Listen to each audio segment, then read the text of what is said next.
Oke, sudah jam 10.50 di sini. Kita mulai. Assalamualaikum warahmatullahi wabarakatuh. Waalaikumsalam warahmatullahi Waalaikumsalam wabarakatuh. warahmatullahi wabarakatuh. Ya, oke. Jadi eh, sambil menunggu teman-teman masuk, ini masih 19 orang. Saya lihat, saya mau kasih info seperti biasa untuk di awal, karena ini pergantian dosen, jadi biar kalian gak kaget. Ya, saya mau kasih informasi beberapa hal. Yang pertama itu untuk absensi. Jadi, seperti yang kalian bisa lihat di sini, absensi itu disiapkan di pertemuan ke-6 sampai pertemuan ke-8 itu belum diisi. Jadi, minta tolong mungkin ketua kelas bisa infokan ke dosen yang bersangkutan untuk bisa mengisi ya, karena saya mulai mengisinya di pertemuan ke-9 ya. Jadi absensi kalau untuk sama saya itu saya hanya isi dari pertemuan ke-9 sampai pertemuan ke-16. Mulai dari pertemuan ini saya akan isi setelah pertemuannya selesai ya. Jadi untungnya saya ada aplikasi di sini untuk apa ya, untuk merecord partisipan yang hadir dari awal sampai akhir ya. Jadi ketua kelas sudah tidak perlu lagi untuk isi manual, tapi untuk pertemuan ke tadi ya, pertemuan ke-6 sampai pertemuan ke-8 minta tolong mungkin dosennya bisa diingatkan gitu ya kepada Ibu Musdalifah ya, gitu. Jadi pertemuan ke-6 sampai ke-8 silakan bisa nanti dilengkapi ya absensinya. Nah, itu untuk absensi. Jadi saya akan input langsung ya setelah pertemuan ini selesai. Kalian habis ini ada mata kuliah lagi nggak? Sudah tidak ada, Bu. Sudah tidak ada ya. Jadi saya konfirmasi dulu karena pengalaman kemarin-kemarin itu karena saya tidak tanya ke mahasiswanya, jadi mereka baru kasih tahu pada saat Google Meet berlangsung dan saya ambil waktunya beberapa menit gitu. Dan ternyata mereka ada kelas lanjutan gitu ya. Nah, makanya saya tanya ini biar nanti nggak tabrakan atau nggak terlambat kalian kalau misalnya ada waktu kuliah setelah ini. Gitu, ya. Jadi tapi harapannya saya tidak akan terlambat ya, atau saya tidak akan ambil waktu kalian. Jadi kalau sudah selesai jam 12.30, insya Allah sudah selesai ya Google Meet-nya. Ya, Rizky mau bertanya apa atau mau kasih tahu apa? Mohon maaf, Bu, sebelumnya di jam 14.00 itu ada NK selanjutnya. Ya, oke. Jadi insya Allah di jam 12.30 udah selesai kok ya. Makanya saya tanya itu. Biar saya tidak mengulangi kesalahan yang sama di kelas ini. Itu untuk absensi. Kemudian lanjut lagi ke Google Classroom-nya. Semoga kalian rajin buka Google Classroom ya. Karena di situ semua info ya. Jadi saya sudah kasih list seperti ini. Kalian bisa lihat. Jadi dari pertemuan ke-9 sampai pertemuan ke-16 itu sudah saya urutkan materinya. Di situ sudah ada materi pemakalahnya juga. Ada materi pemakalah, kemudian ada hasil plagiarisme untuk setiap makalah. Yang tidak ada di sini berarti yang belum setor atau belum upload filenya, ya, file makalahnya. Itu terhitung kemarin. Jadi saya belum lihat lagi kalau yang sekarang apakah kelompok yang belum ini sudah upload atau belum ya. Jadi di sini masih ada kelompok 4 yang belum ya, belum upload file makalahnya, jadi di sini belum ada ya. makalahnya. Kemudian kelompok 6 juga mungkin cuma 2 kelompok itu yang belum lengkap ya. Jadi tolong bisa rajin-rajin liatin tugas kelasnya. Jadi kalau mau masuk gitu, kalian bisa update lagi gitu ya. Misalnya ini pertemuan ke-9, harapannya kalian juga udah baca-baca lah ya dikit. Jadi nggak asing tentang materinya gitu. Jadi bisa dilihat nanti apa saja mungkin updatean yang saya kasih masuk di sini, walaupun kadang mungkin saya posting juga di sini gitu ya, tapi kadang juga saya lupa. Jadi harapannya kalian bisa lihat tugas kelasnya ya di sini. Nah, untuk pertemuan ke-9 ini saya sudah kasih selesai untuk penilaian makalahnya. Jadi untuk kelompok 11 yang akan tampil sekarang itu bisa dilihat penilaian untuk plagiarismenya berapa gitu ya, dan bisa dievaluasi untuk penulisan makalah selanjutnya ya. Nah, terus saya juga punya bahan bacaan di sini. Ini untuk tambahan, walaupun memang bahasa Inggris, tapi eh, sebenarnya bahasanya nggak terlalu sulit kata-katanya gitu ya.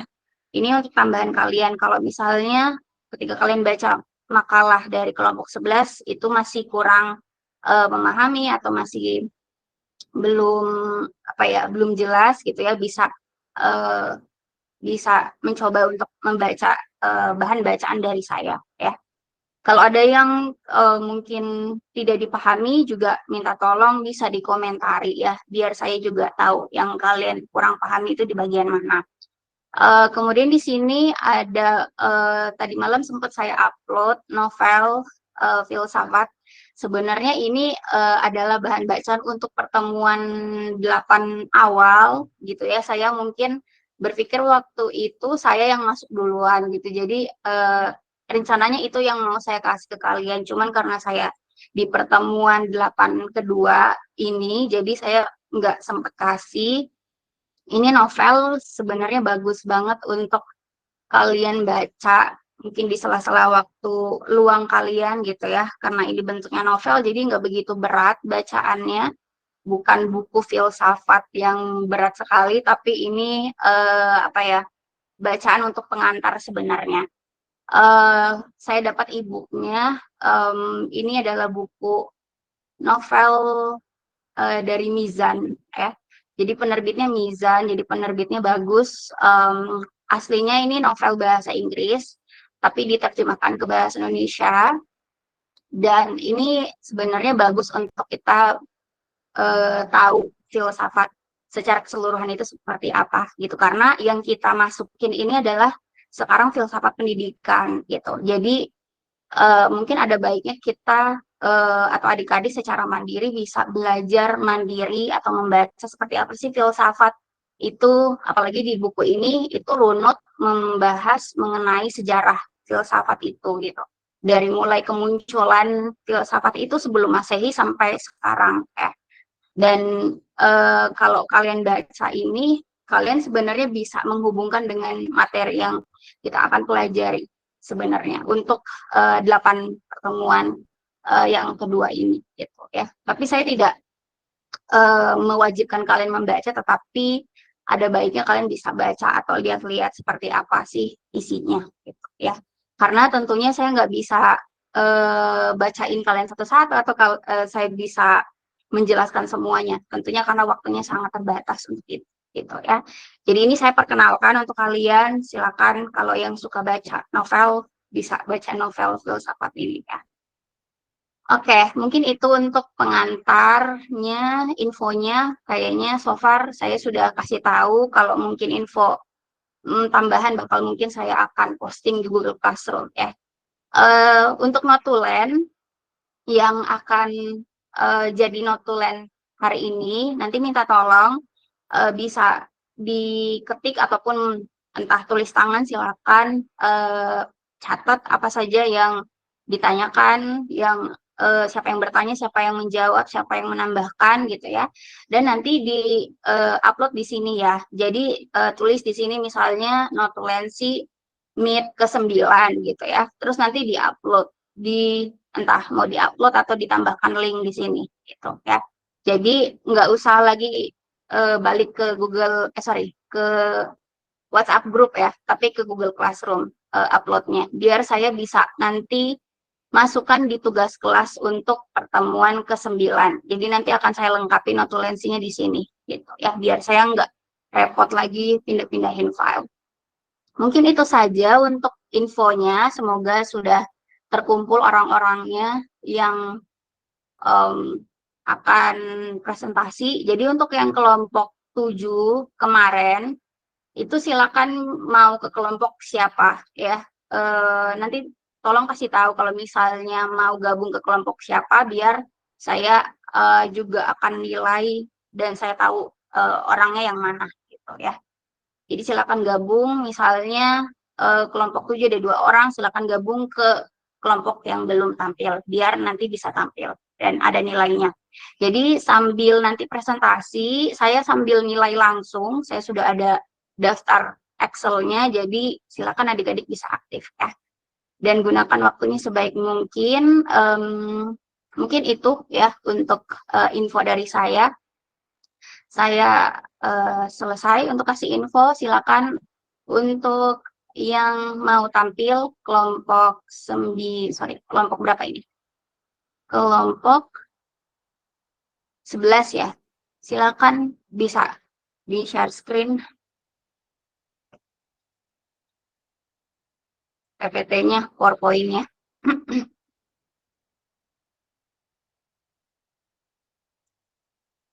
Moderatornya dari siapa? Notulennya siapa?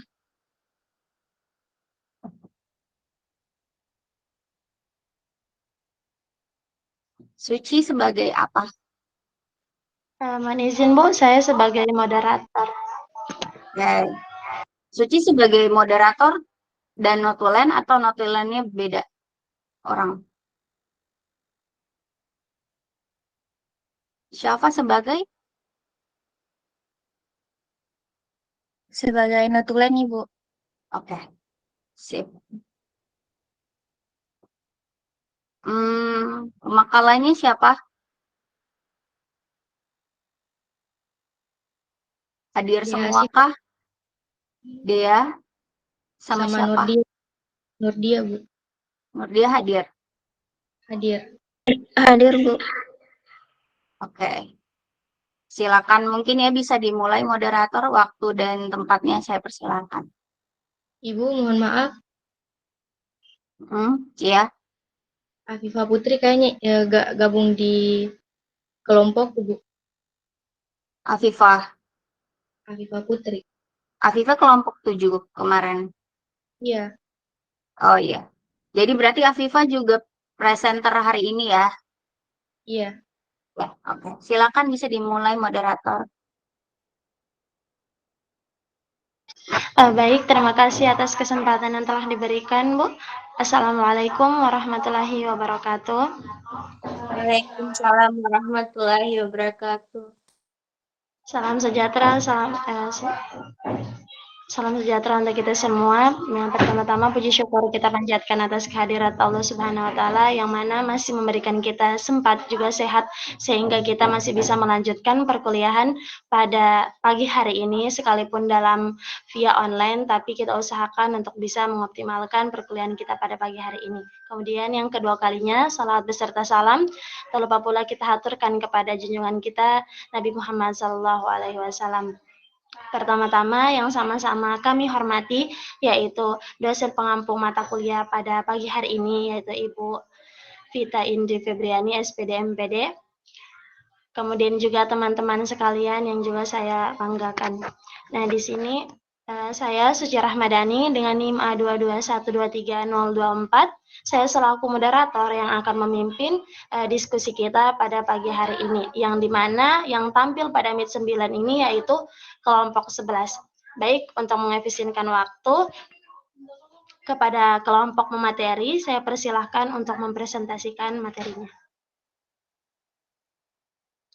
Baik, terima kasih sebelumnya atas kesempatan yang telah diberikan kepada saya. Perkenalkan, nama saya Dea Asifa dengan NIM 99.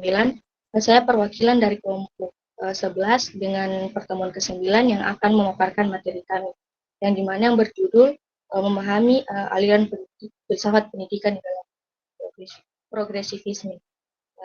Langsung saja teman-teman bisa mengetahui di PPT kami ada yang pertama ada pengertian progresivisme, yang dimana progresivisme adalah suatu gerakan dan perkumpulan yang didirikan pada tahun 1918. Aliran ini berpendapat bahwa pengetahuan yang benar pada masa kini mungkin tidak benar di masa mendatang. Pendidikan harus terpusat pada anak, bukannya memfokuskan pada guru atau bidang muatan.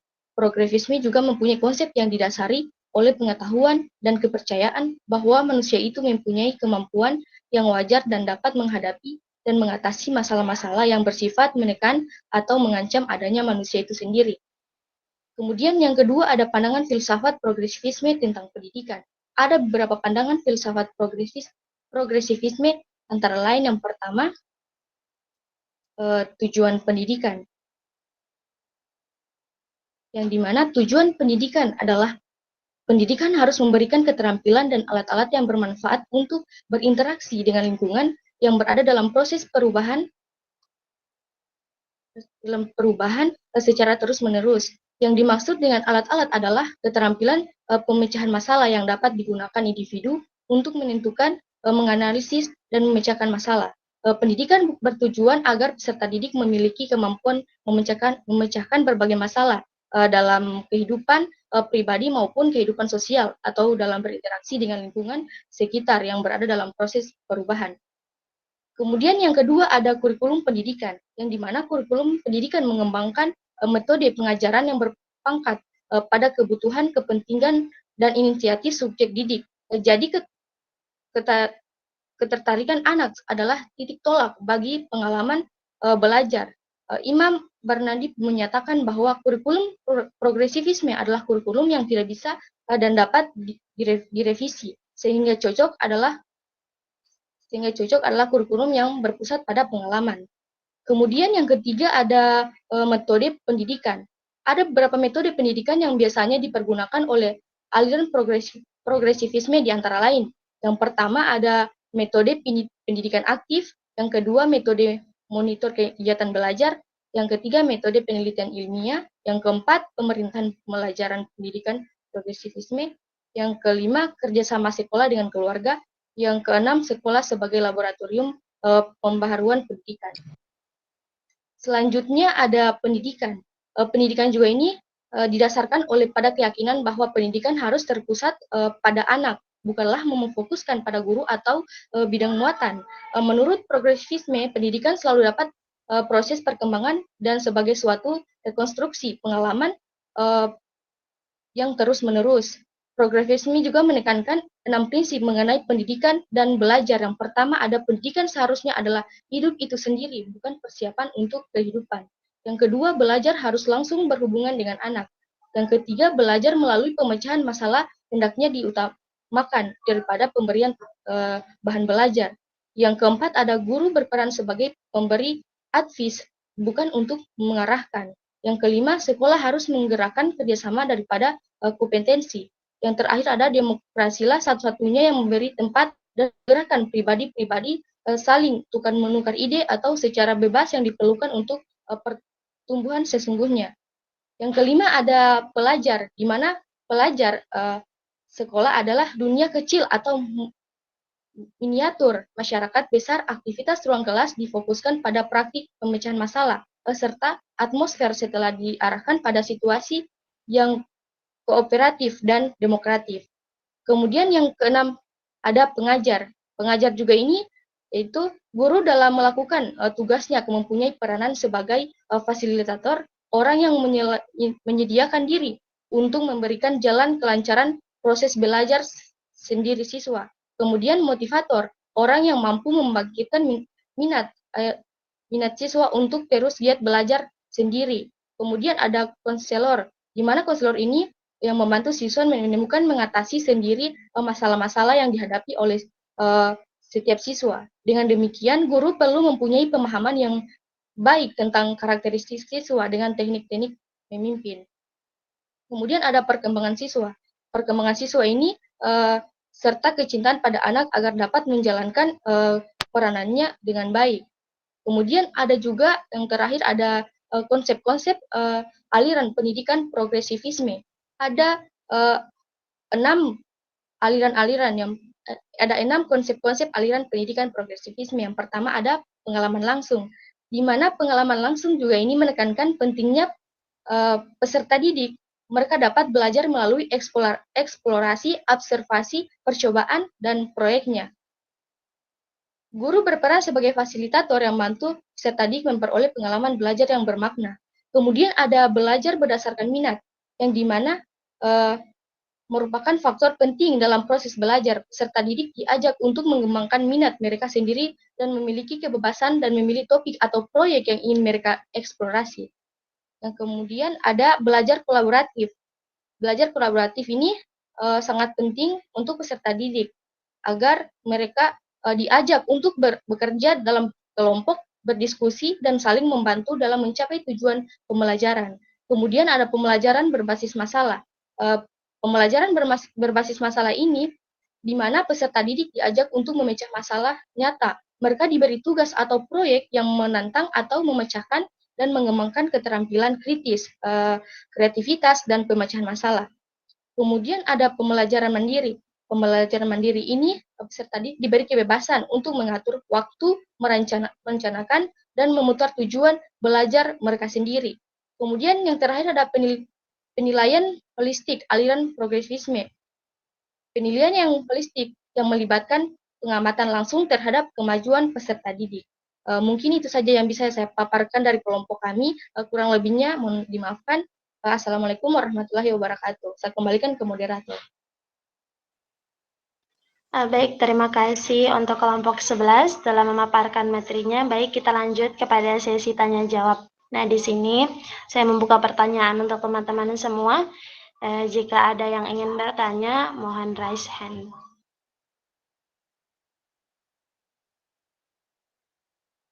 Baik, karena yang saya lihat pertama tadi Muhammad Ariel, nah kepada Muhammad Ariel saya persilahkan untuk bertanya. Baik, terima kasih moderator atas kesempatan yang telah diberikan kepada saya. Baik, langsung saja di sini saya ingin bertanya kepada kelompok 11 dengan materi progresivisme. Nah, di sini pertanyaan saya dalam konteks progresivisme dalam pendidikan, bagaimana Anda akan merumuskan argumen yang mendukung pendekatan pembelajaran berbasis proyek sebagai metode yang efektif dalam mengembangkan yang pertama yaitu ada keterampilan kritis, kreatif, dan kolaboratif pada siswa dengan mempertimbangkan tantangan implementasi dan evaluasi dalam sistem pendidikan yang tradisional. Seperti itu moderator. Terima kasih. Oke, baik, terima kasih kepada Muhammad Ariel. Kemudian penanya yang kedua tadi yang saya lihat yaitu Kezia Aulia. Saya silahkan untuk bertanya. Baik, Assalamualaikum warahmatullahi wabarakatuh. Dan terima kasih atas kesempatan yang diberikan oleh moderator. Di sini saya akan mengajukan satu pertanyaan kepada kelompok 11, yang dimana pertanyaan saya, jelaskan konsep kurikulum terbuka dalam filsafat pendidikan progresivisme dan apa manfaatnya dalam pendidikan. Sekian dari saya kembalikan ke moderator.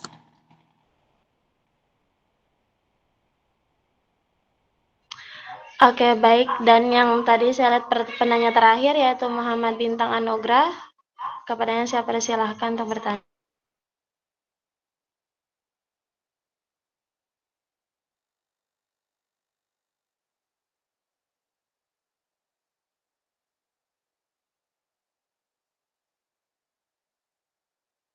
Mohon maaf, Bintang Anugrah, suaranya tidak kedengaran. Maaf, perkenalkan nama saya Muhammad Bintang Anugrah dengan NIM ADO2123021. Tadi kalau nggak salah di pertanyaan saya, kata salah itu tadi itu di slide pertama itu bahwa progresivisme itu muncul pada tahun 1918 dan juga tadi ada saya baca bahwa progresivisme yang terjadi di zaman dahulu itu tidak dianggap benar di zaman kita sekarang. Tentunya dari zaman dahulu pada tahun 1918 dan sekarang 2024 itu tentunya ada revolusi atau perubahan yang terjadi di antara bentuk-bentuk progresivisme di tahun yang lalu dan tahun sekarang. Kira-kira, bukan kira-kira, saya minta kepada teman-teman pemateri untuk memberikan saya suatu contoh atau bentuk prografisme yang terjadi di tahun dulu 1918 yang telah berevolusi di tahun kita sekarang, serta keunggulan keunggulan bentuk progresivisme di tahun sekarang ini dibandingkan dengan tahun-tahun yang lalu. Sekian dari saya. Oke, baik. Sudah ada 3 pertanyaan. Sekali lagi untuk teman-teman yang ingin bertanya, saya masih buka 2 sesi pertanyaan lagi. Oke, baik. Kepada Windian Putri, saya persilahkan.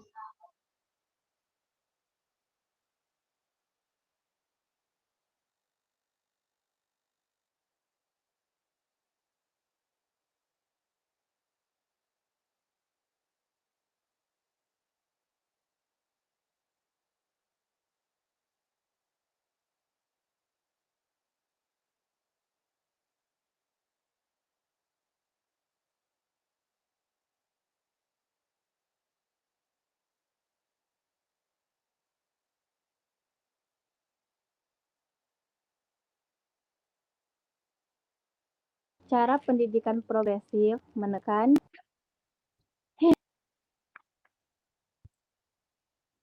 Saya ingin bertanya bagaimana cara pendidikan progresif menekan pengalaman siswa dalam mencapai kemajuan atau progres.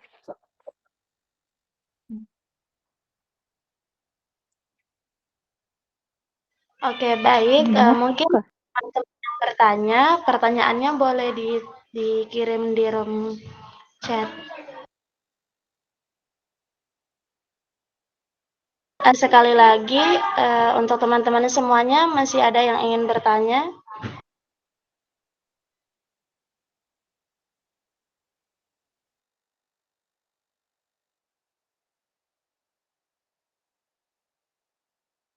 Oke, saya pikir mungkin sudah tidak ada yang ingin bertanya. Baik, sekarang sudah terkumpul 4 pertanyaan. Nah, saya silakan kepada kelompok materi untuk mempersiapkan jawabannya.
Baik, untuk saudari Nurdia, apakah ingin bertanya?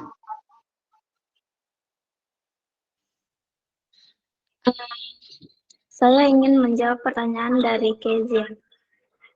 Oke, baik, saya persilahkan.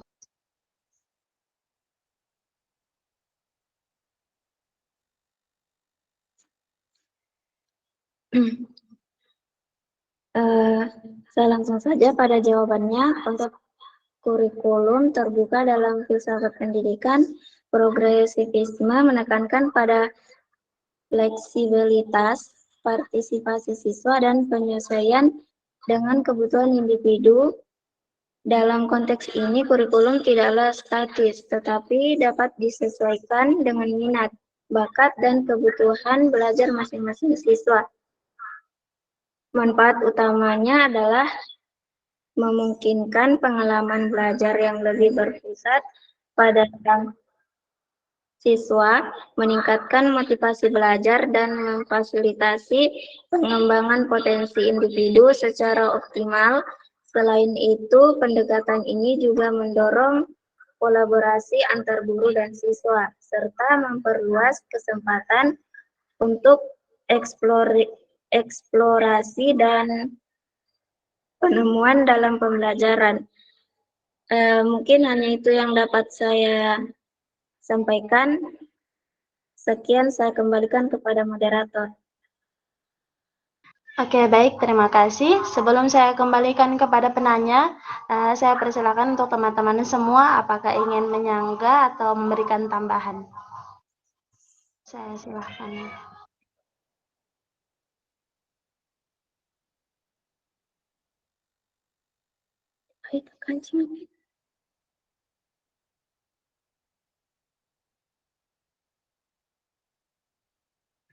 Baik, mungkin tidak ada yang ingin memberikan tambahan atau menyanggah. Saya kembalikan kepada penanya, bagaimana dengan jawaban yang sudah dijawab oleh pemateri, apakah sudah memuaskan atau masih ingin disanggah? Baik, terima kasih atas kesempatan dari moderator dan terima kasih untuk saudari Nabila yang sudah saudari Nurdia yang sudah menjawab pertanyaan saya, yang dimana pertanyaan saya jelaskan konsep kurikulum terbuka dalam filsafat pendidikan, progresivisme, dan apa manfaatnya dalam pendidikan. Yang bisa saya simpulkan yaitu manfaat utamanya memungkinkan pembelajaran siswa dan meningkatkan bakat pembelajaran pada setiap siswa. Sekian dari saya kembalikan ke moderator.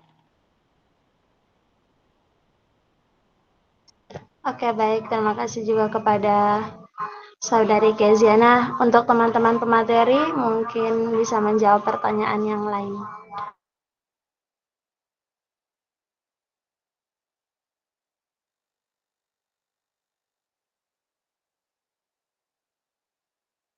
Baik, kepada Saudari Afifah Putri, saya persilakan untuk menjawab pertanyaan dari teman-teman.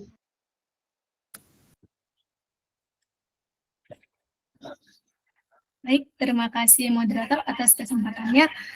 Di sini saya akan menjawab pertanyaan dari Saudari Indian Putri, yang mana tadi pertanyaannya bagaimana cara pendidikan progresif menekankan pengalaman siswa dalam mencapai kemajuan atau progres.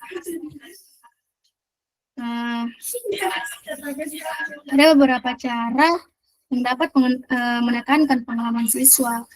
Yang pertama itu belajar berbasis pengalaman. Progresif mengutamakan pembelajaran yang relevan dengan kehidupan nyata siswa. Ini berarti menempatkan siswa di tengah-tengah pengalaman belajar yang konkret dan berarti, seperti kunjungan lapangan, proyek-proyek praktis, dan simulasi dunia nyata. Yang kedua, menekankan pada aktivitas siswa. Pendidikan progresivisme menghargai peran aktif siswa dalam pembelajaran mereka. Siswa didorong untuk mengambil inisiatif dalam mencari pengetahuan, mengajukan pertanyaan, dan mengeksplorasi konsep-konsep baru melalui pengalaman langsung. Yang ketiga, kolaborasi dan komunitas belajar. Progresivisme mendorong pembelajaran kolaboratif di mana siswa bekerja sama untuk mencapai pemahaman yang lebih baik. Ini bisa terjadi melalui diskusi kelompok, proyek bersama, atau kerja tim dalam menyelesaikan masalah. Yang keempat, pembelajaran berkelanjutan. Pendidikan progresivisme menganggap pembelajaran sebagai proses yang berkelanjutan, di mana siswa terus-menerus mengembangkan pemahaman mereka melalui pengalaman baru dan refleksi atas pengalaman yang telah mereka alami sebelumnya. Dan yang terakhir, fleksibilitas dalam pembelajaran. Di sini menekankan pentingnya mengakomodasi perbedaan individual dalam gaya belajar, minat, dan kebutuhan siswa. Oleh karena itu, pendidikan progresivisme cenderung lebih fleksibel dalam menyusun kurikulum dan metode pengajaran untuk memenuhi kebutuhan unik setiap siswa. Dengan menekankan pengalaman siswa sebagai landasan utama dalam pembelajaran, pendidikan progresivisme bertujuan untuk menciptakan lingkungan belajar yang memungkinkan siswa untuk berkembang secara holistik, mereka untuk terlibat dalam pembelajaran sepanjang hayat dan mempersiapkan mereka untuk menjadi anggota yang berdaya saing dalam masyarakat yang terus berubah. Baik, itu saja yang saya dapat sampaikan. Lebih dan kurangnya saya kembalikan kepada moderator. Oke, baik. Saya ucapkan terima kasih untuk saudari Afifah. Nah, jadi sebelum saya kembalikan kepada penanya, saya persilakan untuk teman-teman sekalian, apakah ingin memberikan tambahan atau ingin menyanggah?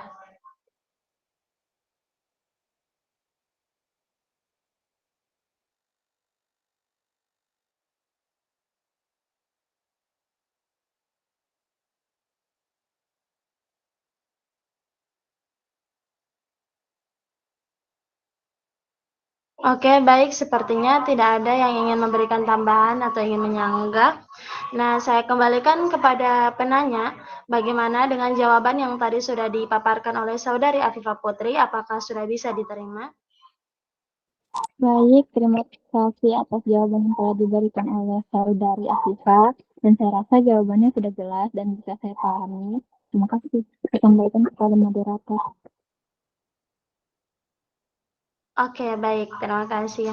Nah, di sini masih ada sisa 2 pertanyaan yang mungkin belum dijawab oleh pemateri. Kepadanya saya persilahkan menjawab. Izin moderator. Oke, baik. Kepada saudari Dea Siva, saya persilahkan untuk menjawab pertanyaan. Baik, terima kasih sebelum moderator. Saya di sini akan menjawab pertanyaan dari saudara Ariel, yang dimana pertanyaannya itu dalam konteks progresivisme dalam pendidikan, bagaimana Anda akan merumuskan argumen yang mendukung pendekatan pembelajaran berbasis proyek sebagai metode yang efektif dalam mengembangkan keterampilan kritis, kreatif, dan kolaboratif pada siswa dengan mempertimbangkan tantangan implementasi dan evaluasi dalam sistem pendidikan yang tradisional. Dalam konteks progresivisme dalam pendidikan, pendekatan pembelajaran berbasis proyek dan dapat dianggap sebagai metode yang efektif dalam mengembangkan keterampilan kritis, kreatif, dan kolaboratif pada siswa. Ada beberapa argumen yang mendukung pendekatan pembelajaran berbasis proyek. Yang pertama ada membangun keterampilan kritis, yang dimana pendekatan pembelajaran berbasis proyek membangun keterampilan kritis siswa karena mereka diberi tugas yang memerlukan pemikiran kritis dan analisis. Siswa harus memahami masalah ataupun membangun strategi dan mengembarkan solusi ataupun mencapai tujuan proyek. Yang kedua ada membangun keterampilan kreatif, yang dimana pendekatan pembelajaran berbasis proyek atau membangun keterampilan kreatif siswa karena mereka diberi tugas yang membutuhkan ide ataupun inovasi. Dan siswa harus membangun ide yang unik dan mengembangkan solusi yang kreatif untuk mencapai tujuan proyek. Yang ketiga ada membangun keterampilan kolaboratif, yang dimana siswa mereka bekerja dalam tim dan harus berkomunikasi berbagai ide ataupun berpartisipasi dalam proyek. Yang keempat ada melengkapi kurikulum tradisional, yang dimana pendekatan pembelajaran berbasis proyek dapat melengkapi kurikulum tradisional yang pada dasarnya fokus pada pemberian pengetahuan. Pendekatan ini membantu siswa mengembangkan keterampilan siswa yang lebih praktis dan membantu mereka menerapkan pengetahuan yang diterima. Kemudian yang kelima ada meningkatkan keinginan ataupun minat siswa, yang dimana pendekatan pembelajaran berbasis proyek dapat meningkatkan keinginan dan minat siswa karena mereka bekerja pada proyek yang relevan dengan minat ataupun bakat mereka. Yang terakhir ada melengkapi pendidikan yang demokratis, yang dimana siswa dapat bebas memilih proyek yang mereka suka ataupun mengembangkan keterampilan yang relevan dengan minat ataupun bakat mereka. Mungkin moderator itu mungkin yang saya bisa jawab, kurang lebihnya mohon dimaafkan, saya kembalikan kepada moderator. Oke, baik, saya ucapkan terima kasih kepada saudari Dia Asifa. Nah, kemudian saya kembalikan kepada penanya, bagaimana, apakah jawaban yang sudah dipaparkan bisa diterima?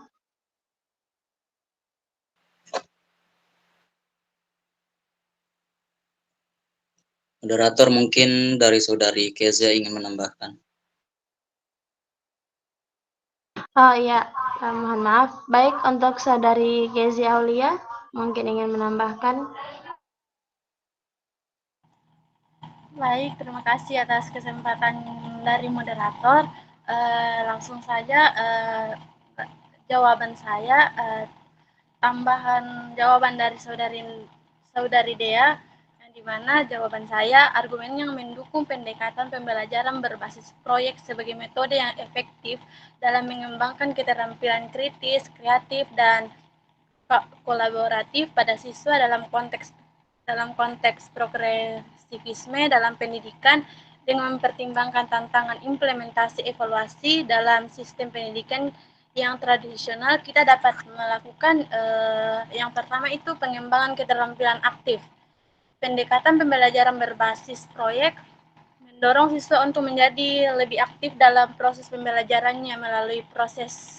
Melalui proyek, siswa terlibat dalam pemecahan masalah nyata atau tugas yang menantang, yang membutuhkan pemikiran kritis, kreatif, dan kolaborasi. Dalam proses ini, siswa berperan aktif dalam mengumpulkan informasi, menganalisis masalah, merumuskan solusi, dan mengkomunikasikan ide-ide mereka, dan membantu mereka mengembangkan keterampilan penting yang diperlukan di dunia nyata. Dan yang kedua itu pembelajaran yang bermakna. Proyek-proyek dalam pendekatan berbasis proyek dirancang untuk relevan dengan kehidupan nyata dan konteks siswa. Hal ini membantu siswa melihat hubungan antara apa yang mereka pelajari di kelas dengan pengalaman sehari-hari mereka. Dalam konteks progresivisme, pembelajaran yang bermakna adalah kunci untuk memotivasi siswa dan memperdalam pemahaman mereka.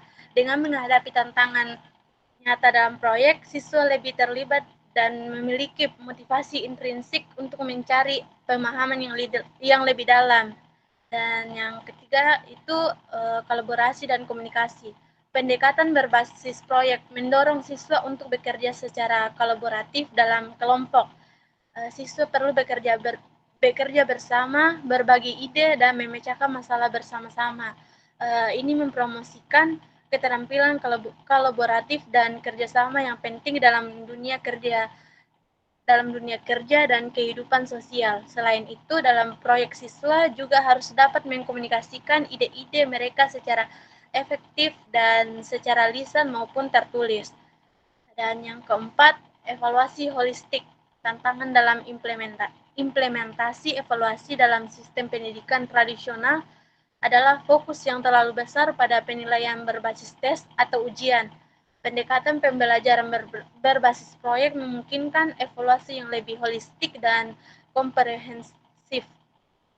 Evaluasi dapat mencakup tidak hanya penilaian hasil akhir proyek, tetapi juga proses kerja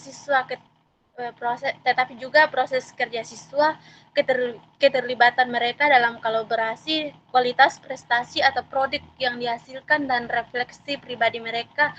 Dan ini memberikan gambaran yang lebih lengkap tentang kemampuan siswa dan memberikan umpan balik yang lebih konstruktif untuk pengembangan mereka.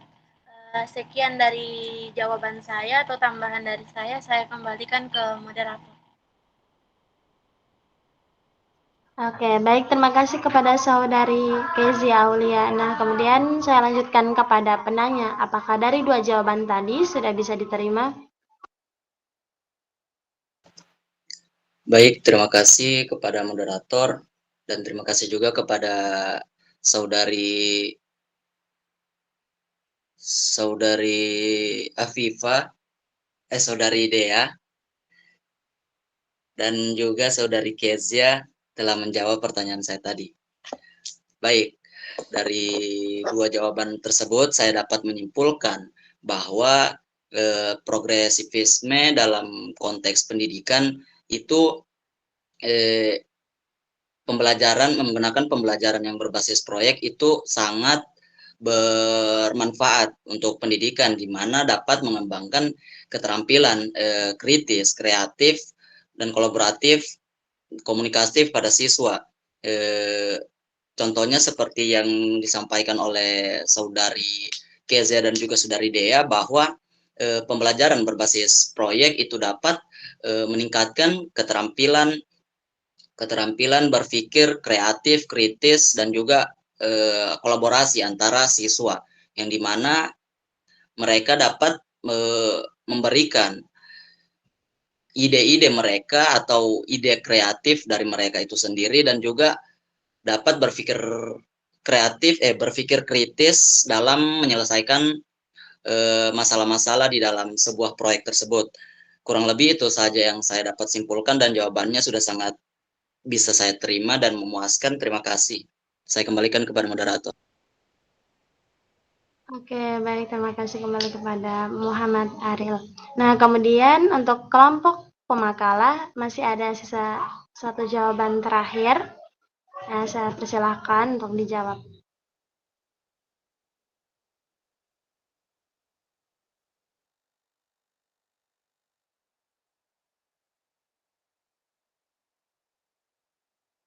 Oke, baik, kepada Saudari Afifah Putri, saya persilahkan untuk menjawab pertanyaan. Baik, terima kasih moderator. Nah, di sini saya akan menjawab pertanyaan dari Saudara Bintang. Pertanyaannya, berikan bentuk contoh progresivisme yang ada pada zaman-zaman dahulu dibandingkan dengan progresivisme yang berevolusi pada zaman sekarang. Berikan keunggulan contoh progresivisme zaman sekarang dibandingkan dengan progresivisme yang dahulu. Nah, di sini jawaban saya, contoh progresivisme zaman dahulu itu bisa kita lihat pada gerakan abolisionis. Gerakan ini muncul pada abad ke-18 dan ke-19 dengan tujuan menghapuskan perbudakan. Gerakan ini melibatkan aktivis dan reformis yang berjuang untuk menghentikan praktik perbudakan di Amerika Serikat, Inggris, dan negara-negara lainnya. Sedangkan di zaman sekarang, pendekatan progresivisme telah berevolusi dengan integrasi teknologi dan pendekatan pembelajaran yang lebih kontekstual. Salah satu contohnya adalah pendekatan pembelajaran berbasis proyek yang menciptakan pengalaman belajar yang lebih relevan dengan dunia nyata. Siswa tidak hanya belajar konsep-konsep akademis, tetapi mereka juga menerapkan pengetahuan mereka dalam proyek-proyek yang memerlukan pemecahan masalah, kolaborasi, dan kreativitas. Adapun keunggulan progresivisme zaman sekarang, yang pertama itu akses informasi. Zaman sekarang ditandai dengan kemajuan teknologi dan akses mudah terhadap informasi. Internet dan media sosial memungkinkan ide-ide progresif untuk menyebar dengan cepat dan mencapai audiens yang lebih luas, mempercepat perubahan sosial. Yang kedua itu kesadaran yang lebih besar. Kesadaran masyarakat tentang isu sosial dan keadilan telah berkembang pesat. Dalam era globalisasi, konteks yang tinggi, banyak yang memiliki pemahaman yang lebih baik tentang masalah-masalah yang dihadapi oleh berbagai kelompok marginal di masyarakat, dan mereka semakin mendukung perubahan progresif. Nah, yang ketiga, solidaritas global. Progresivisme zaman sekarang sering kali didukung oleh solidaritas global yang lebih besar.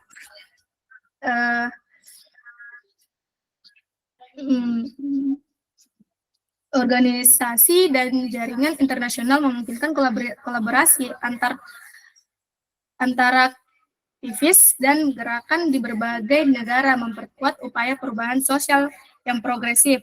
Dan yang terakhir itu keterlibatan generasi muda.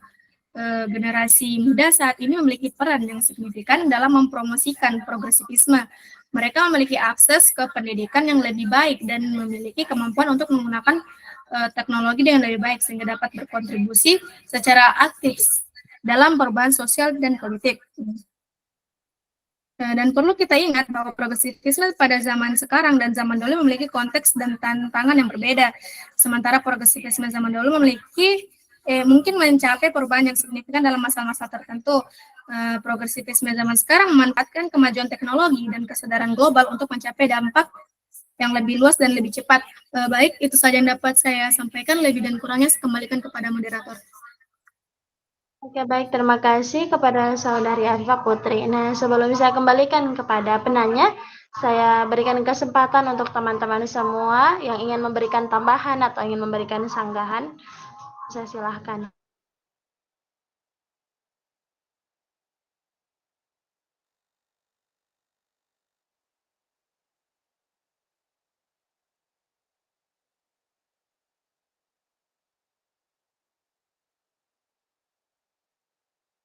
Oke, mungkin sepertinya tidak ada yang ingin memberikan tambahan ataupun sanggahan dari teman-teman.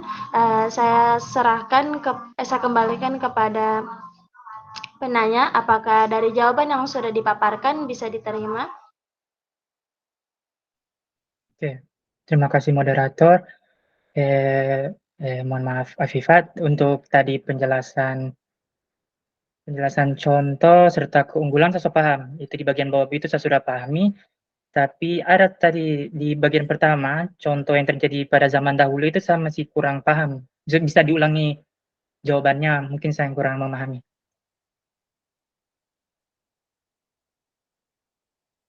Oke, mungkin untuk saudari Afifa, boleh diulang jawabannya. Tadi yang contoh di zaman dulu bintangnya, itu bisa kita lihat di gerakan abolisionis. Gerakan ini muncul pada abad ke-18 dan ke-19 dengan bertujuan untuk menghapus perbudakan. Gerakan ini melibatkan aktivis dan reformis yang berjuang untuk menghentikan praktik perbudakan di Amerika Serikat, Inggris, dan negara-negara lainnya.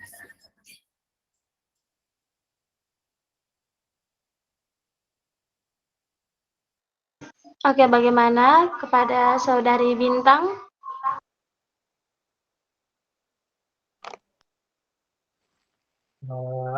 Alhamdulillah, tidak paham. Atas jawabannya pertanyaan saya dapat terjawab dengan baik. Alhamdulillah, terima kasih kepada saudari Afifah. Saya kembalikan ulang kepada moderator. Oke, baik. Karena dari 4 pertanyaan tadi sudah terjawab, kita masuk pada sesi akhir, yaitu penutup dari diskusi kita pada pagi hari ini. Dapat disimpulkan bahwa yang pertama, bahwa progresifisme itu adalah gerakan pendidikan yang mengutamakan penyelenggara pendidikan di sekolah yang berpusat pada anak. Kemudian sebagai reaksi terhadap pelaksana pendidikan yang berpusat pada guru atau bahan pembelajaran. Nah, tujuan pendidikan hendaknya diartikan sebagai konstruksi pengalaman terus-menerus agar peserta didik dapat berbuat sesuatu yang intelijen. Kemudian yang kedua, meskipun progresifisme ini dianggap sebagai aliran pikiran yang baru muncul dengan jelas pada pertengahan abad ke-19, akan tetapi garis perkembangannya dapat ditarik jauh ke belakang sampai zaman Yunani Purba, yaitu pemikiran Hieralisus dan yang lainnya. Dan kemudian di abad ke-16, pikiran-pikiran muncul aliran progresifisme ini, sedangkan pada abad ke-19 dan ke-20 tokoh progresifisme dapat terdapat di Amerika Serikat, diantaranya adalah Thomas Paine. Nah, untuk saya selaku moderator, saya ucapkan terima kasih untuk teman-teman semua karena sudah berpartisipasi dalam diskusi kita pada pagi hari ini. Mohon maaf mungkin banyak kekeliruan kata atau salah kata dari saya. Saya akhiri. Wabillahi taufiq wal hidayah. Assalamualaikum warahmatullahi wabarakatuh. Saya kembalikan kepada Ibu Vita. Baik, terima kasih kepada moderator sudah memandu jalannya presentasi dan diskusi. Tadi ada beberapa pertanyaan sudah dijawab oleh pemakalah, ya. Saya juga sudah nilai sambil menyimak tadi jawaban dan pertanyaan dari pemakalah dan juga penanya, ya. Jadi saya mengucapkan terima kasih sudah berpartisipasi aktif, ya. Saya punya beberapa menit tambahan untuk materi ini. Jadi materinya tentang progresifisme, ya, agak belibet ya katanya. Progresifisme, ya. Kalau kita lihat dari urutan materi yang tampil, sebenarnya ini nggak urut, ya, kalau berdasarkan sejarah filsafatnya.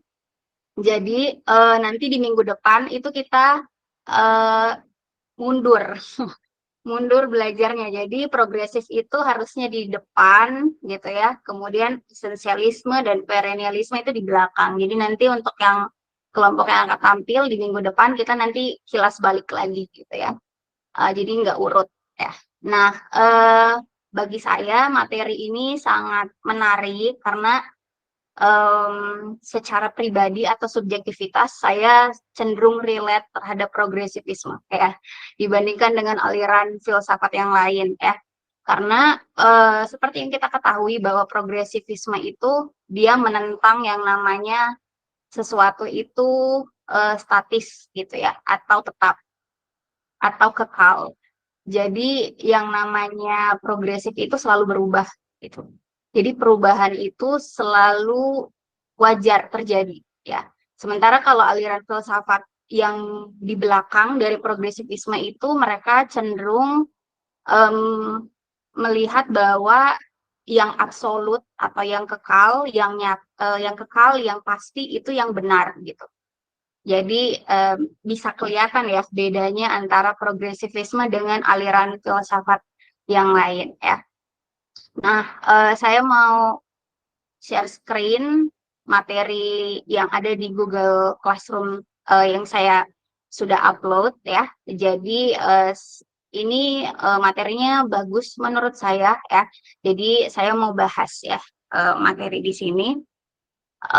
Progresivisme itu tadi ya, dia itu out of the box. Jadi kalau kita bisa lihat orang-orang yang cenderung punya pemikiran progresif itu orang-orang yang kreatif gitu. Dia tidak mengikuti aliran yang mainstream gitu ya.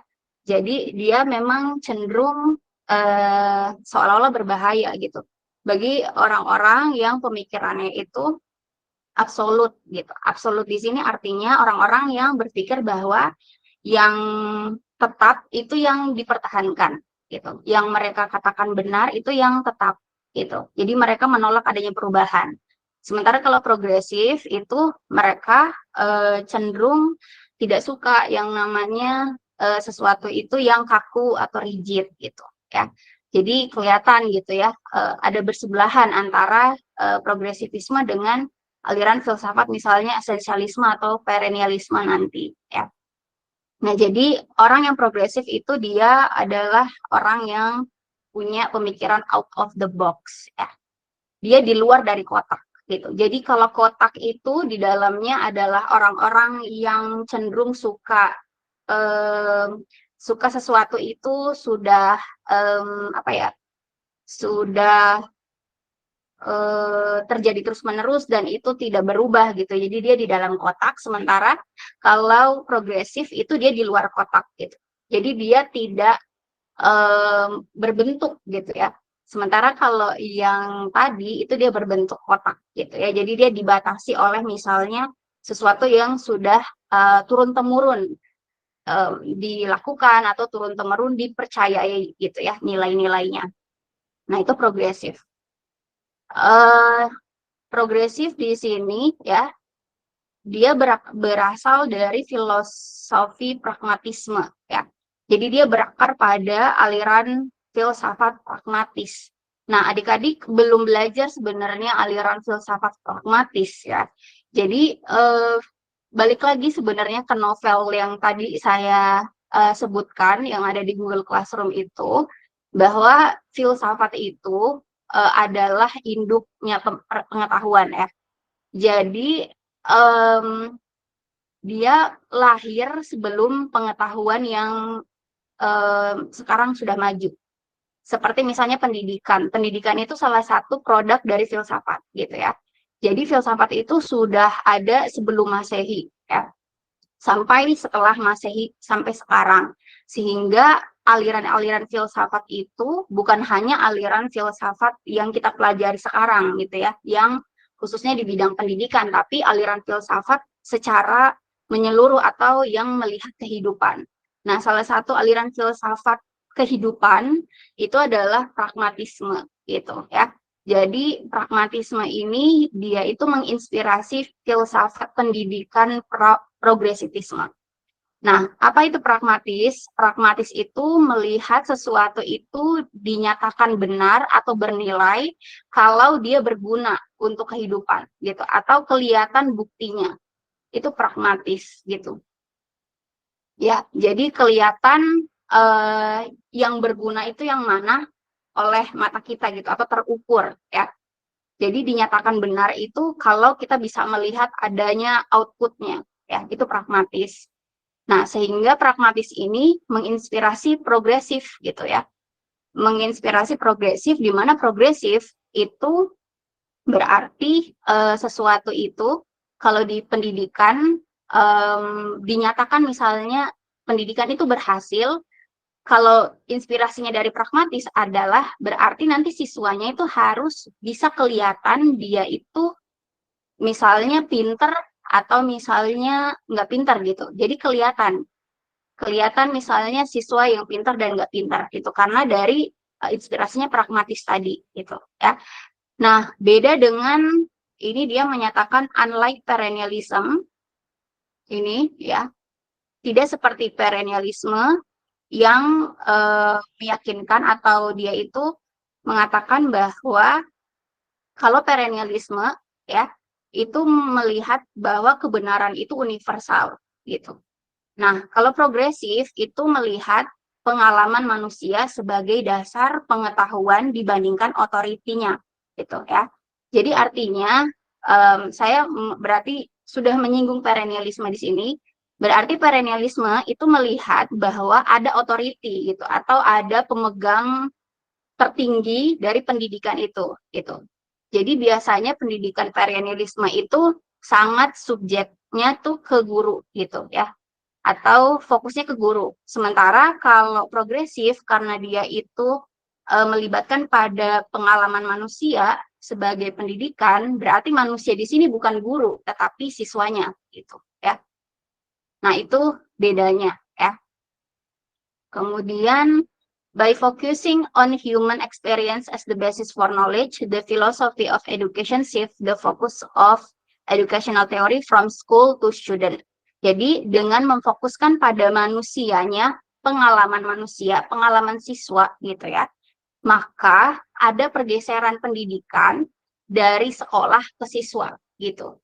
Jadi kalau dulu pendidikan zaman dulu di sini maksudnya pendidikan waktu era kalian mungkin belum lahir ya. Waktu era filsafat itu masih didominasi oleh pemikir Eropa, Yunani gitu ya. Mereka itu menggunakan filsafat yang konvensional atau filsafat zaman dulu gitu. Jadi nanti terinspirasilah si filsafat itu ke pendidikannya. Nah, biasanya ciri-ciri kalau pendidikan zaman dulu itu adalah mereka siswanya itu harus menerima apapun yang diberikan oleh guru gitu. Jadi otoritinya atau pemegang tanggung jawabnya tertingginya itu dari guru gitu ya, dari sekolah. Sementara siswa yang masuk sekolah itu mau nggak mau harus mengikuti sistem sekolah tersebut. Nah, beda dengan progresif gitu. Jadi progresif ini seolah-olah menggeser paradigma gitu ya, atau menggeser mindset yang tadinya itu pendidikan itu dari sekolah, tapi itu harus dari siswanya dulu gitu. Jadi siswanya yang harus dilayani, bukan siswanya yang melayani guru gitu ya. Atau siswanya harus dimengerti guru, bukan guru yang harus dimengerti siswa. Itu yang dikatakan di sini ya. Jadi artinya kalau sudah seperti itu nanti akan sangat mempengaruhi baik dari kurikulum, kemudian dari metode belajarnya di sini ya. Karena pandangannya itu berbeda, nanti juga akan berbeda juga bagian-bagian di bawahnya seperti kurikulum, metode instruksinya gitu ya. Kemudian peran guru, peran siswa gitu ya. Nah, ini akan dijabarkan di bagian bawah sini. Gitu. Jadi kurikulumnya itu sebenarnya harus progresif, artinya kurikulumnya itu harus melihat siswanya itu seperti apa zaman sekarang gitu misalnya. Jadi harus disesuaikan dengan zamannya. Jadi kalau kurikulum yang dulu itu tidak boleh dipakai lagi atau boleh dipakai tapi harus diubah gitu ya. Harus ada unsur-unsur yang barunya gitu. Nah, kalau di sini dia juga mengenalkan tentang tokoh dari progresif. Jadi tokoh progresif itu banyak sekali gitu ya. Jadi kalau kita lihat kisaran waktunya ada nggak ya di sini tadi? 1900 berapa ya? Kayaknya saya lupa di mana letak tahunnya, tapi dia ada kisaran waktunya gitu ya. Oh ini, progresif itu middle 1920 sampai middle 1950. Artinya dia itu kisaran 30 tahun di pertengahan tahun 1920 sampai 1950. Jadi kalau kita urutkan sejarahnya itu, filsafat yang perennialisme itu dia itu munculnya sebelum progresif ini gitu ya. Jadi dia kisarannya baru sebenarnya. Kalaupun kalau kita bandingkan sekarang tentunya itu sudah lewat banget ya. Cuman pada saat itu adalah aliran yang paling baru ya. Gitu. Nah, jadi dia kisaran 1920 sampai 1950, artinya banyak sekali tokoh-tokoh di antara itu yang muncul. Nah, salah satunya adalah John Dewey. John Dewey ini sangat terkenal untuk pendidikan, makanya sampai sekarang walaupun saya sudah berapa puluh tahun S1, saya masih tetap hafal nama beliau gitu ya. Jadi S1 saya dikenalkan sama dosen saya tentang John Dewey ini. Jadi sampai sekarang masih tetap dipakai beliau dan teorinya gitu ya di bidang progresif. Tapi sebenarnya ada banyak banget teori-teori yang mendukung progresif ini gitu. Jadi pemikir-pemikir lain itu ada ya. Tadi sempat disinggung abolisionisme ya oleh pemakalah Afifah ya tadi ya tentang abolisionisme. Sebenarnya abolisionisme itu lebih ke dia progresif, tapi lebih ke hukum, bukan ke pendidikan ya. Jadi yang dia kritik itu hukum. Hukum zaman dulu itu sangat berat sebelah. Kalau dulu itu raja, kaisar, kemudian pokoknya tahta tertinggi itu selalu diuntungkan hukumnya gitu. Jadi kalau misalnya mereka itu berbuat salah, nanti pengadilan itu tetap menguntungkan mereka walaupun mereka salah. Nah, itu adalah alasan kenapa abolisionisme ada. Jadi abolisionisme itu akhirnya melihat bahwa, wah kok kayak gini, hukum itu kan ternyata yang diterapkan itu nggak adil gitu. Jadi muncul abolisionisme. Tapi itu progresif benar, tapi itu berdasarkan hukumnya gitu ya, bukan pendidikan ya. Itu yang mau saya saya perbaiki ya dari situ. Nah, tapi ada juga pemikir lain, namanya itu Paulo Freire. Paulo Freire itu juga salah satu tokoh dari progresif, ya. Beliau tapi melihat bahwa beliau mengkritik bahwa sekolah itu hanya untuk orang-orang kaya kalau zaman dulu gitu.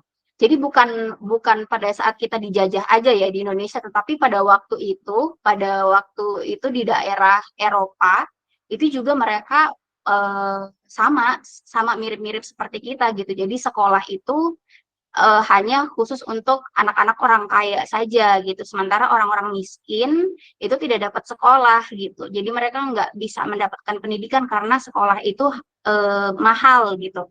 Nah, karena hal tersebut jadinya Paulo Freire itu melihat harus dibebaskan nih sekolah dari sistem kasta gitu. Nah, itu salah satu ya contoh dari tokoh progresif selain John Dewey ini gitu ya. Nah, tapi saya mau fokus ke John Dewey karena ini penting bagi kita, apalagi untuk mahasiswa pendidikan ya, karena beliau teorinya masih tetap dipakai sampai sekarang. Oke, John Dewey ya. John Dewey ini adalah ahli progresif di bidang pendidikan. Dia mengatakan gini, pemikirnya yang di sebelah kanan ini kalimatnya, if we teach today's student as we taught yesterday's, we rob them of tomorrow. Jadi artinya kalau kita mengajarkan siswa yang hari ini dengan materi yang dulu, kita itu mencuri masa depan dia gitu. Kita mencuri masa depan siswa tersebut. Artinya kalau kita itu mengajarkan siswa itu pada sesuatu yang sudah lewat atau yang sudah nggak relevan, tapi untuk masa yang sekarang siswanya, maka mereka tentunya akan ketinggalan jauh sekali gitu. Karena tentunya ilmu pengetahuan itu kan tetap terus berubah ya. Gitu, ada keterbaruan. Jadi harus si gurunya itu mengajarkan sesuatu yang paling up to date gitu dibandingkan materi-materi yang sudah tidak relevan lagi gitu. Itu kata beliau ya. Ini if we teach today's student as we taught yesterday's, we rob them of tomorrow ya. Kemudian ini juga menurut beliau, beliau percaya bahwa semua aspek belajar itu harus dihubungkan materinya terhadap pengalaman siswa gitu. Jadi misalnya kalau siswa belajar aritmatika, siswa belajar sejarah, siswa belajar geografi, siswa belajar sosiologi, kesenian, itu bukan yang diutamakan, itu bukan materi kontennya, tetapi harusnya materi tersebut itu dihubungkan dengan pengalaman siswa tersebut gitu. Nah, jadi itu ya, progresif itu bukan sekedar harus hafal semua hal gitu ya, sementara semua hal tersebut sudah tersedia sekarang gitu ya. Jadi buat apa kita menghafal ya? Artinya yang sekarang itu harus yang sekarang itu harus diajarkan siswa itu bukan metode menghafal atau metode siswa itu banyak-banyakan teori, tetapi bagaimana caranya mereka itu bisa menggunakan sumber belajar manapun untuk mereka pakai di kehidupan sehari-hari dia gitu ya. Itu tekanan dari progresif. Nah, tadi sudah dijelaskan juga ya beberapa bahwa fokusnya ke siswa gitu. Jadi siswa itu harus dilayani ya, bukan siswanya itu harus mengerti guru ya. Jadi siswanya harus dilayani, kemudian fokusnya karena fokusnya ke siswa, kemudian fokus pada pertumbuhan gitu atau journey siswa itu gitu, dari dia misalnya belum tahu jadi dia setengah tahu, jadi dia akhirnya tahu semua gitu ya. Jadi progresnya itu bukan hasilnya saja, bukan semata-mata dilihat nilainya, tetapi bagaimana caranya dia dapat nilai itu gitu ya. Itu progresif. Jadi melihat proses yang terjadi di diri siswa itu, sehingga dia bisa misalnya terampil, berpengetahuan, atau dia juga berperilaku baik gitu ya. Terus selain itu pusatnya itu juga komunitas gitu. Jadi artinya siswa itu harus belajar bagaimana dia bisa berdampingan hidup dengan orang lain gitu. Karena apalagi zaman sekarang ya, kita itu sudah bisa terkoneksi dengan orang lain di belahan negara lain gitu ya, walaupun kita di Indonesia. Apalagi kalau teman-teman yang di sini sudah pinter bahasa Inggris atau pinter bahasa asing, bahasa Korea, bahasa Jepang, bahasa Cina mungkin ya, kalian sudah bisa berkomunikasi dengan teman kita yang kita tidak ketemu gitu secara fisik gitu ya. Nah, kalau kita tidak punya kemampuan bertoleransi, menghargai perbedaan, maka tentunya kita nggak akan bisa berkomunitas gitu. Sementara sekarang komunitas itu dijadikan apa ya? Sekarang itu ya apapun itu harus serba komunitas atau serba grup gitu ya, atau kelompok. Individual itu mungkin tetap masih ada, tetapi sekarang juga tetap individu tetap, tapi komunitas juga ada gitu ya. Jadi bagaimana nanti siswanya itu bisa independen secara individu, tetapi dia juga bisa beradaptasi gitu dengan orang-orang dengan punya latar belakang yang berbeda dengan dia gitu ya. Jadi ada community center juga di sini. Lanjut lagi, tadi disinggung project based learning ya, oleh penanya juga ada tadi ya Ariel tentang project based learning. Ini sebenarnya kayak output dari progresif itu gitu ya. Walaupun bukan hanya project aja, bisa misalnya problem based learning, bisa misalnya model-model yang lain gitu ya, model-model pembelajaran lain itu juga bisa. Tapi di sini mungkin salah satu diambil yaitu project based learning. Project based learning itu apa? Jadi project based learning itu kan berarti model pembelajaran yang membuat siswa itu harus bisa kelihatan apa yang dia peroleh gitu. Jadi siswanya itu harus membuat sebuah proyek atau produk gitu ya. Entah itu misalnya fisik ataupun misalnya kayak kesimpulan, itu juga bisa ya. Nah, dengan project based learning ini siswa itu berkelompok gitu ya. Kebanyakan berkelompok sehingga mereka juga bisa punya kemampuan bekerja sama dengan orang lain gitu ya, bertukar pikiran. Jadi bukan sekedar kelompokan aja tanpa ada interaksi ya. Jadi kelompoknya juga harus saling mengerti satu sama lain anggotanya gitu ya, sehingga mereka bisa bekerja sama di sini. Bisa bekerja sama, kemudian bisa menghasilkan misalnya proyek yang lebih bagus gitu dibandingkan kalau kerjanya sendirian gitu. Nah, selain kolaborasi, ada juga kreativitas, karena kan nanti siswanya itu harus bisa mencari ide-ide apa sih yang mau dibuat gitu ya. Jadi mereka juga harus punya kemampuan kreativitas dan juga berpikir kritis di sini ya. Itu dengan menggunakan project based learning ini ya. Jadi ini salah satu metode yang bisa dipakai guru untuk di kelas nanti. Nah, peran guru di sini adalah sebagai fasilitator ya. Fasilitator artinya memfasilitasi ya, memfasilitasi apapun yang siswa butuhkan. Apakah itu sebuah misalnya penguatan, pendampingan itu bisa, tetapi yang belajar itu siswa gitu ya. Jadi gurunya itu sebagai pemandu saja. Dan siswa itu harus belajar bagaimana caranya belajar. Gitu. Jadi bukan si gurunya yang memberikan materi, tapi siswanya sendiri yang belajar. Bagaimana caranya belajar untuk belajar ini, gitu ya. Learning how to learn, gitu. Belajar bagaimana caranya belajar. Karena ternyata belajar itu susah, gitu ya. Nah, artinya nanti siswanya itu akan menghadapi misalnya sebuah problem di mana ternyata dia harus belajar sendiri gitu. Dia harus punya kemauan untuk belajar sendiri. Dia harus punya motivasi untuk belajar gitu. Nah, nanti dia akan dihadapkan untuk mencari bagaimana tipe belajar dia gitu. Bagaimana cara belajar yang menurut dia itu nyaman. Dan cara belajar tiap siswa itu pasti beda-beda. Nah, di sini guru harus membuat siswa untuk mengenali bagaimana dia belajar dengan nyaman gitu.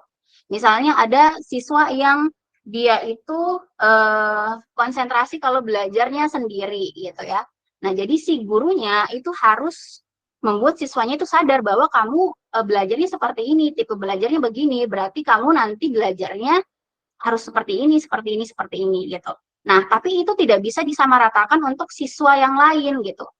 Misal ketika guru itu sudah melihat satu siswa A itu belajarnya sendiri, fokus, harus konsentrasi, nggak boleh ada keributan. Nah, itu diterapkan untuk semua siswa. Nah, itu berarti tidak berorientasi pada siswa gitu ya, si prosesnya. Nah, gurunya itu harus seolah-olah ya kayak, kalau kalian, ini analoginya aneh sih, tapi mungkin bisa dimengerti ketika kita itu ke bank, ya, kita sebagai nasabah gitu ya, itu dilayani sangat baik oleh customer service, oleh teller gitu ya. Jadi seolah-olah guru itu tellernya atau customer service, sementara siswa itu sebagai nasabahnya. Jadi sebegitu penting sebenarnya peran siswa ini gitu ya. Jadi gurunya itu bukan istimewa, yang istimewa ini siswa gitu. Jadi siswanya yang mau A, mau B, mau C, ya gurunya harus ikutin dia gitu. Dan harus mengarahkan bahwa kalau dia seperti itu berarti nanti cara pendekatannya yang menurut siswa itu yang dia mau itu harus seperti itu juga gitu ya. Tentunya dengan pendampingan dari guru ya.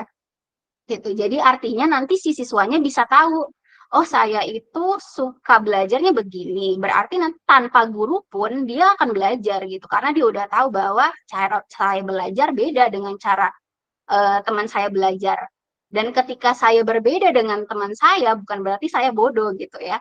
Jadi ketika gurunya itu mungkin hanya melihat salah satu siswa terus saja, itu yang akan jadi penghalang untuk siswa-siswa lain yang harusnya berkembang juga gitu. Nah, itu ya. Jadi learning how to learn itu susah sekali ya. Jadi harus didampingi oleh orang dewasa ya untuk siswanya tersebut.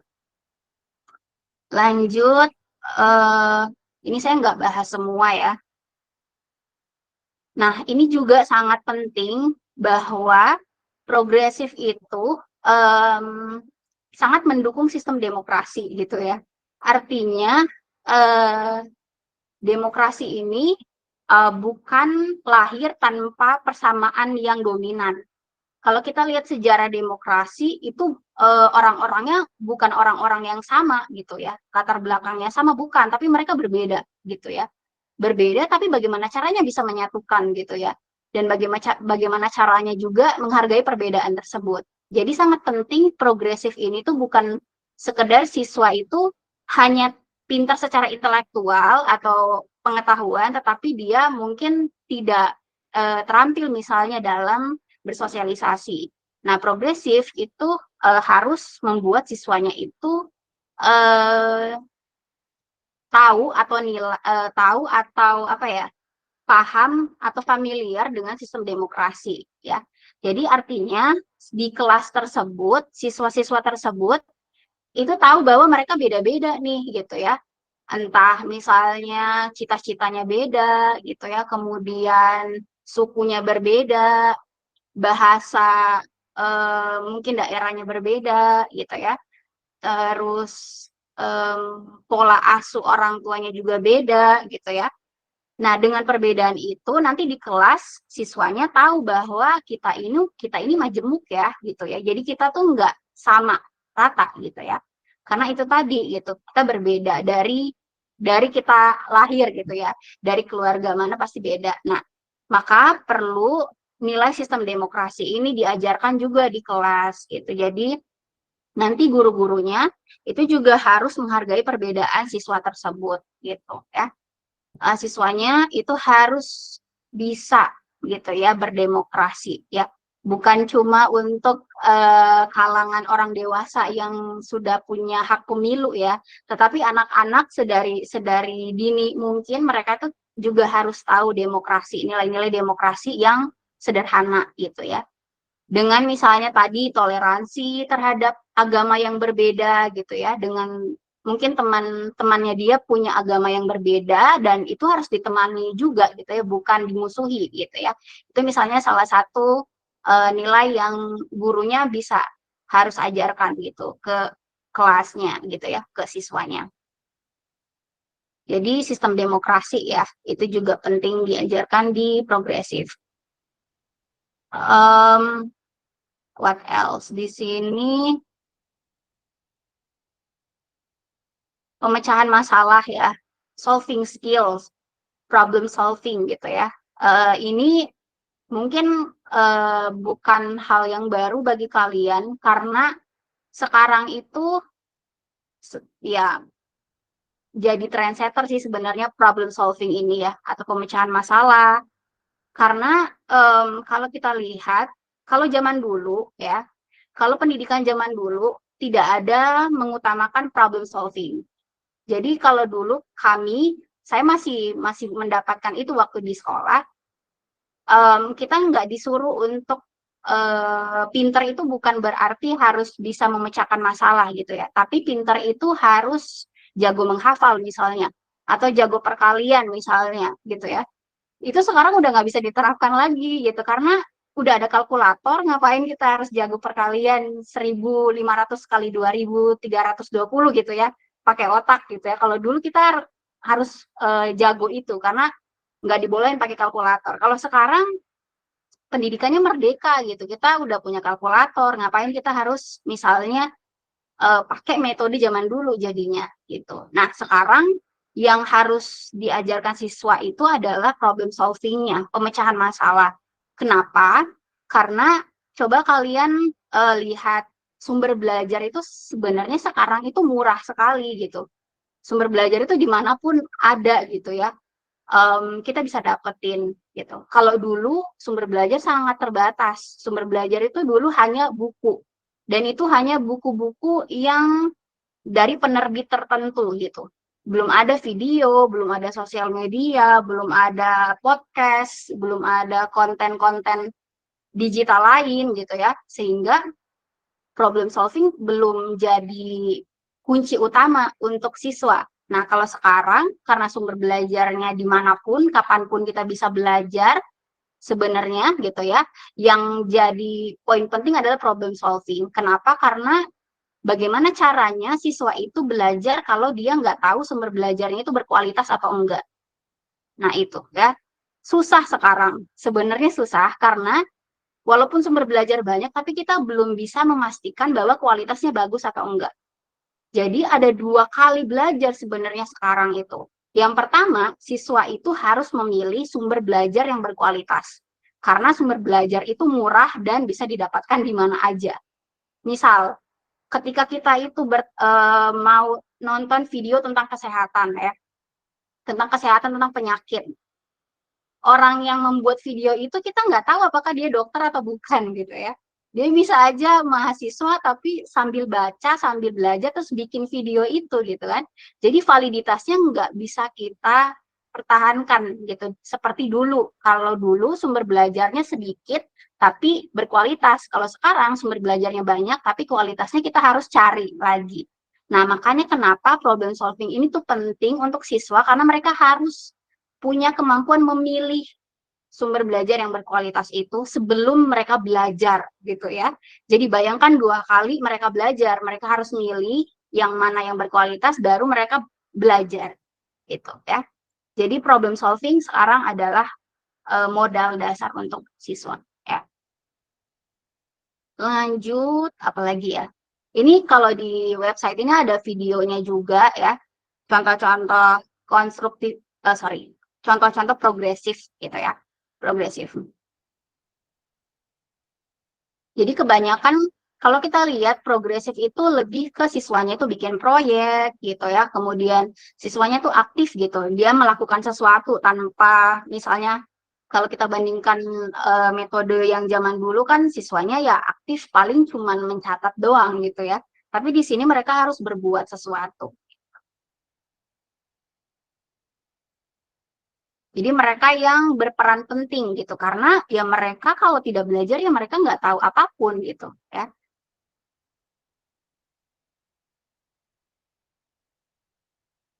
Ini juga ada tokoh-tokoh lain juga ya selain John Dewey.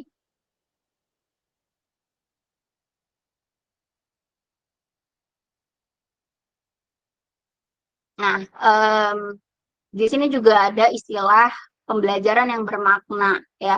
Artinya pembelajaran itu berbekas gitu di otak siswa. Ketika dia belajar tuh materinya tuh nggak lewat gitu aja gitu ya.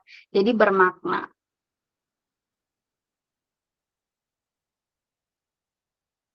Ini juga ada tokoh lain ya, bisa dibaca.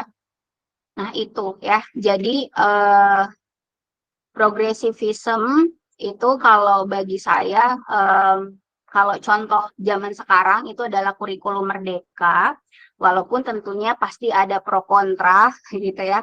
Kalau saya lihat di Twitter, di X gitu ya, itu banyak juga yang tidak setuju sama kurikulum merdeka karena orientasinya tuh ke produk gitu ya. Tapi kalau bagi saya produk itu adalah wujud dari apa yang kita bisa lihat gitu ya dari siswanya atau mahasiswanya. Nah, kalau adik-adik itu kan masih semester 2 ya sekarang. Kalian masih sangat banyak sekali modal untuk bisa berkembang selain kalian belajar di Unpad doang gitu ya. Kalau kurikulum merdeka masih tetap berlaku sampai seterusnya walaupun ganti presiden, saya kurang tahu juga. Kalian bisa ikut magang gitu ya, kalian bisa ikut kampus merdeka gitu ya. Kalian bisa ikut merdeka belajar di sekolah gitu ya. Jadi selain dapat uang saku ya, kalian juga tidak bosan belajar di Unpad doang gitu ya. Jadi adik saya itu dia kuliah di FISIP Unpad. Dia sudah sekarang semester 6 gitu ya. Jadi dia sudah 2 kali ikut kampus merdeka. Yang pertama itu ikut pertukaran pelajar ke Malang gitu ya. Kemudian sekarang dia jadi apa ya, seolah-olah kayak PPL di sekolah walaupun dia bukan prodi pendidikan gitu. Jadi ketika saya tanya dia, itu dia sangat suka gitu. Kenapa? Karena kelihatan gitu hasilnya, hasil dari dia melakukan pertukaran pelajar itu. Yang pertama mungkin dia nggak malu-malu lagi gitu ya untuk komunikasi dengan orang, apalagi biasanya mindset orang Palu kalau ke Jawa itu minder gitu, kayak aduh saya tidak tahu apa-apa dan lain-lain gitu. Padahal sebenarnya mungkin mindset itu ya hanya di diri dia saja gitu ya. Jadi itu bisa kelihatan lah gitu ya. Kemudian juga dari uang saku gitu ya, mereka juga dapat uang gitu ya. Jadi dapat apa ya? Uang tambahan lah ya gitu ya, selain misalnya dapat dari orang tua juga. Terus kebanyakan memang kalau kampus Merdeka, kalau di Unpad itu juga dimudahkan nilainya gitu ya. Jadi nilainya bagus-bagus juga ya. Nah yang sekarang ini dia ke sekolah di SD, saya lupa di Sigma mungkin ya, SD apa itu. Dia juga akhirnya kan bisa bersosialisasi, bisa tahu bahwa ternyata pendidikan itu gini gitu ya di SD itu gitu. Jadi apalagi kalian gitu ya yang prodi pendidikan itu sangat menurut saya sangat bagus kalau kalian nanti bisa ambil itu gitu ya. Jadi untuk semester 3, 4, 5, 6 gitu ya itu masih bisa sih kalau kurikulum kampus Merdeka itu masih berlaku gitu ya. Harapannya sih bisa masih berlaku jadi biar kalian juga bisa keluar ya. Seperti itu. Nah, itu mungkin contoh ya untuk pendidikan progresivisme di masa sekarang ya. Tadi bagus Bintang recall ada istilah revolusi ya. Jadi revolusi itu memang beda dengan evolusi ya. Mungkin kalian sudah belajar evolusi atau belum mata kuliah evolusi biologi ya. Kalau evolusi itu kan prosesnya lama ya. Kita nggak bisa lihat, mungkin kita udah meninggal duluan baru kelihatan perubahannya ya. Kalau revolusi itu perubahannya cepat gitu. Nah harapannya sebenarnya progresivisme itu melihat perubahan itu harus cepet gitu ya, jadi jangan lama-lama. Nah itu progresif ya. Mungkin itu untuk tambahan dari saya tidak bisa mengcover semua materi yang ada di website ini ya, silakan bisa dibaca ya. Sama mungkin saya promosi lagi novelnya, karena saya sudah baca novelnya sampai habis, jadi kalau kalian lihat di daftar isi itu, misalnya ini ya, ada Plato, kemudian ada Aristoteles, ada Helenisme, kemudian Renaissance, Descartes, Locke, Hume, Berkeley. Ini adalah tokoh-tokoh filsafat yang sebenarnya harusnya gitu ya, sebelum kalian belajar filsafat pendidikan, kalian harus mengenal mereka dulu gitu ya. Jadi itu adalah tokoh-tokoh filsafat yang mencetuskan aliran-aliran filsafat kehidupan gitu ya. Salah satunya pragmatisme, kemudian ada realisme, terus naturalisme, spiritualisme di sini dijelaskan di sini ya. Jadi kalau misalnya kalian punya waktu bisa dibaca. Oke, mungkin itu saja untuk hari ini. Saya juga merekam ya. Jadi kalau misalnya kalian ketinggalan atau ada yang tidak hadir dan tidak sempat mengikuti sampai selesai, kalian bisa nonton rekamannya. Nanti saya sediakan linknya. Gitu. So far sebelum saya tutup, ada yang mau bertanya? Silakan. Oke, tidak ada ya. Jadi bisa ditonton lagi saja, siapa tahu masih loading ya. Saking saya banyak menambahkan, mungkin kalian masih mencerna, silakan nanti bisa ditonton rekamannya. Kalau tidak ada yang bertanya, berarti kita cukupkan untuk hari ini. Terima kasih adik-adik sudah join sampai habis. Untuk absensi saya tidak panggil satu-satu namanya, tapi saya sesuaikan dengan akun yang ada di sini. Kalau di sini ada 20 orang sejauh ini, apakah ada yang gabung dengan temannya atau sendiri-sendiri? Ada Afifah dengan Zara gabung menjadi satu. Yang mana Afifah? Ini Zara. Oh iya. Boleh, gimana? Dua, Bu. Bergabung. Dua orang satu akun. Iya. Ya. Ada lagi yang gabung sama temennya? Gak ada. Ini saya nggak akan hafal Afifah sama Zahra. Mungkin setelah ini saya bakal lupa karena habis ini saya harus menguji seminar hasil di Prodi gitu ya. Jadi boleh nggak namanya kalian ditulis di postingan di Google Classroom? Tulis di situ Afifah Putri gabung dengan Zahra atau gimana lah ya. Biar nanti saya bisa kasih hadir. Tahu kan cara postingnya? Tahu nggak? Jangan sampai nanti nggak ada lagi info gara-gara nggak tahu. Jadi Kurang tahu Ibu. ya. Jadi pengalaman karena bukan di kelas ini ya, ada di kelas lain. Saya minta notulensinya di-upload di Google Classroom gitu ya. Ternyata dia nggak tahu cara uploadnya gitu. Jadi akhirnya dia taruhnya di WA group. Nah, ya udah ini saya kasih lihat ya. Jadi sebenarnya saya sudah kasih tahu cara postingnya. Nanti buka Google Classroom, terus tulis di situ, di postingan ya, bukan di komentar. Sama notulensi hari ini juga ya. Ini, oh iya, oke. Ini Syafa'a sudah kirim notulensinya, thank you. Nanti saya kasih masuk di Meet ke-9. Jadi tadi Afifah sama Zahra, siapapun yang mau posting silakan nanti ditulis di sini. Ya. Diketik di sini, terus nanti posting gitu. Sudah tahu? Afifah sama Zahra? Iya Bu, sudah Ibu paham. Makasih Ibu. Oke. Thank you. Ya. Berarti itu saja untuk hari ini. Saya cukupkan ya pertemuan kali ini. Di sini dulu masih ada 3 menit ya sebelum jam 12:30. Saya pamit ya. Kita tutup untuk pertemuan ke-9. Jadi nanti minggu depan kalian libur ya. Libur kan? Atau nggak mau libur? Libur ya. Mau Ibu. Libur soalnya mungkin pikirannya juga udah nggak konsen, ini saya mau pulang gitu ya. Jadi nanti minggu depan tanggal 9 itu libur, tapi di tanggal 16 masuk ya. Jadi apalagi untuk pemakalah kelompok di pertemuan ke-10. Jadi jangan sampai nggak hadir gitu ya. Jadi minta tolong di pertemuan di tanggal 16 itu masuk ya. Karena online, jadi kalian mau dimanapun sebenarnya nggak apa-apa, yang penting ada koneksi internet. Oke, mungkin itu info dari saya.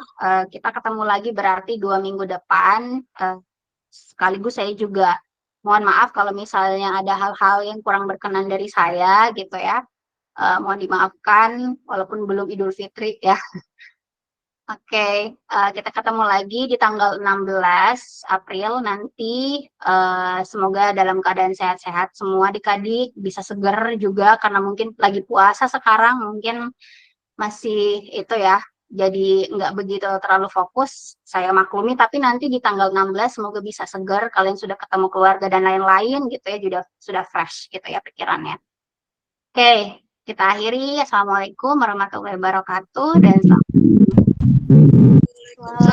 Waalaikumsalam warahmatullahi wabarakatuh Ibu.